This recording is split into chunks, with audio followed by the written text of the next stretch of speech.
Hi hello ನಮಸ್ಕಾರ ಎಲ್ಲ ವಿದ್ಯಾರ್ಥಿಗಳಿಗೆ ಎಸ್ ಡಿ ಅಥವಾ ಇನ್ನಿತರ ಸ್ಪರ್ಧಾತ್ಮಕ ಪರೀಕ್ಷೆಗೆ ಪ್ರಿಪೇರ್ ಆಗುವಂಥ ವಿದ್ಯಾರ್ಥಿಗಳಿಗೆ ಸ್ವಾಗತ ಸುಸ್ವಾಗತ. ಎಸ್ ಡಿ ಎಕ್ಸಾಮಿನೇಷನ್ ಕುರಿತವಾಗಿ ಒಂದು ಹೊಸದಾಗಿ ಅಪ್ಡೇಟ್ ಬಂದಿದೆ, ಅದ್ರ ಬಗ್ಗೆ ಡಿಸ್ಕಸ್ ಮಾಡೋಣ ಬನ್ನಿ.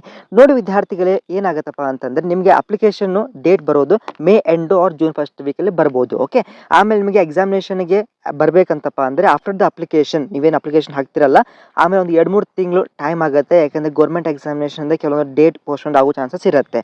ಸೊ ಮೋಸ್ಟ್ ಪ್ರಾಬಬ್ಲಿ ನಿಮಗೆ ಎಕ್ಸಾಮಿನೇಷನ್ ಆಗಸ್ಟ್ ಆರ್ ಸೆಪ್ಟೆಂಬರ್ ಈ ಒಂದು ರೇಂಜಲ್ಲಿ ಆಗ್ಬೋದು.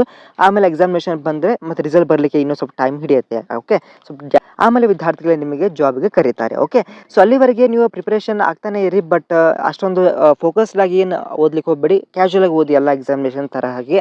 ಯಾಕಂದ್ರೆ ಏನಾಗುತ್ತೆ, ಅಪ್ಲಿಕೇಶನ್ ಲಿಂಕ್ ಬಂದ ತಕ್ಷಣವೇ ಅವಾಗ ನೀವು ರಿಯಲ್ ಆಗಿ ನಿಮ್ಮ ಒಂದು ಪ್ರಿಪರೇಷನ್ ಚಾಲು ಮಾಡ್ಕೋಬಹುದು. ಓಕೆ, ಸೊ ಏನಂತಂದ್ರೆ ಈ ಒಂದು ಹೊಸ ವರ್ಷಕ್ಕೆ 2025 ಸಾಲಿನಲ್ಲಿ ನಿಮಗೆ ಮತ್ತೊಮ್ಮೆ KPSC ಮುಖಾಂತರ ಗ್ರೂಪ್ ಸಿ ಮತ್ತು ಗ್ರೂಪ್ ಸಿ ನಾನ್ ಟೆಕ್ನಿಕಲ್ ಕೂಡ ನಿಮಗೆ ಕರೀತಾರೆ.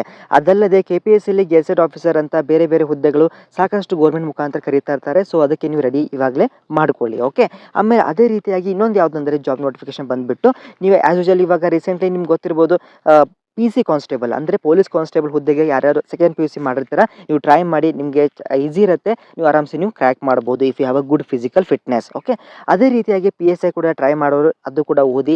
ಒಂದು ನ್ಯೂಸ್ ಬಂದಿದೆ ನಿಮ್ಗೆ ಗೊತ್ತು. ಸೊ ಕುರಿ ಕಾಯುವಂಥ ಹುಡುಗ UPSCಯಲ್ಲಿ 501ನೇ ರ್ಯಾಂಕನ್ನು ಪಡೆದಿದ್ದಾನೆ ಅಂತ. ಹೌದಾ, ನೋಡಿ ಅದಕ್ಕೆ ಹೇಳ್ತಾ ಇರೋದು, ಮೋಟಿವೇಶನ್ ಬೇಕಾಗುತ್ತೆ. ಇವತ್ತು ನಮ್ಮ ಹತ್ರ ಚೆನ್ನಾಗಿ ಕೋಚಿಂಗ್ ಇರಲೇಬೇಕಂತೇನಿಲ್ಲ, ನಮ್ಮಲ್ಲಿರುವಂಥ ಕೆಪಾಸಿಟಿ, ನಮ್ಮಲ್ಲಿರುವಂಥ ನಾಲೆಜನ್ನು ಬಳಸ್ಕೊಂಡು ಒಂದು ಒಳ್ಳೆಯ ಅಪರ್ಚುನಿಟಿನ ಸದುಪಯೋಗ ಪಡಿಸ್ಕೊಂಡ್ರೆ 100% ನೀವು ಕೂಡ ಯಶಸ್ವಿ ಆಗ್ತೀರಾ.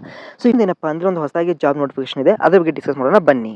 ಇದು ಕೋಚಿನ್ ಶಿಪ್ಯಾರ್ಡ್ ಲಿಮಿಟೆಡ್ ಮುಖಾಂತರ. ಇಲ್ಲಿ ನೀವು SSLC ಆದವರಿಗೆ ಮತ್ತೆ ಇನ್ ಕೇಸ್ ನೀವು ಡ್ರೈವಿಂಗ್ ಲೈಸೆನ್ಸ್ ಹೊಂದಿದ್ರೆ ನೀವು ಇದಕ್ಕೆ ಇದ್ದರೆ ಅಪ್ಲೈ ಮಾಡಿ. ಓಕೆ, ಇಲ್ಲಪ್ಪ ಅಂದ್ರೆ ITI ಇದ್ರೂ ಕೂಡ ಸರ್ಟಿಫಿಕೇಟ್ ಇದ್ದರೆ ನೀವು ಅಪ್ಲೈ ಮಾಡ್ಬೋದು. ಓಕೆ, ಸೊ ಲಾಸ್ಟ್ ಡೇಟ್ ನಿಮಗೆ ಮೇ 6ನೇ ತಾರೀಕಿದೆ, ಆರಾಮ್ಸೆ ನೀವು ಅಪ್ಲೈ ಮಾಡಿ. ಪೇ ಸ್ಕೇಲ್ ಬಗ್ಗೆ ನೋಡ್ತಾ ಇರ್ಬೋದು, ಒಂದು ಮಂತ್ಗೆ ನಿಮಗೆ 40,000 ಬರುತ್ತೆ, ಇನ್ಕ್ಲೂಡಿಂಗ್ ಡೈಲಿ ಅಲವೆನ್ಸ್ ಅಂದರೆ ಊಟಕ್ಕೆ ಮತ್ತು ಹೌಸ್ ರೆಂಟಿಗೆ.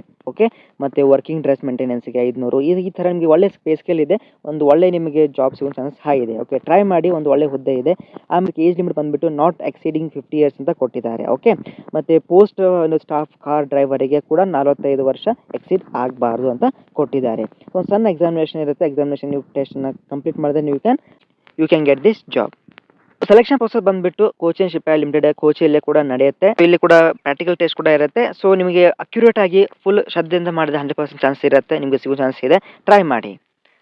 ಮತ್ತೆ ಈ ಜಾಬ್ ನಿಮಗೆ ಸೂಟ್ ಆಗಿಲ್ಲ ಅಂದ್ರೆ ಏನು ಪರವಾಗಿಲ್ಲ, ಮತ್ತೆ ಹೊಸದಾಗಿ ಜಾಬ್ ನೋಟಿಫಿಕೇಶನ್ ತರ್ತಾನೆ ಇರ್ತೀನಿ, don't worry. So if you new to the channel, subscribe ಮಾಡಿ ಇಟ್ಕೊಳ್ಳಿ. ನಿಮ್ಮ ಬೆಸ್ಟ್ ಫ್ರೆಂಡ್ಸ್ಗೆ, ಕಾಲೇಜ್ ಗ್ರೂಪ್ಗೆ ತಪ್ಪದೆ ಈ ವಿಡಿಯೋನ ಶೇರ್ ಮಾಡಿ. Thank you.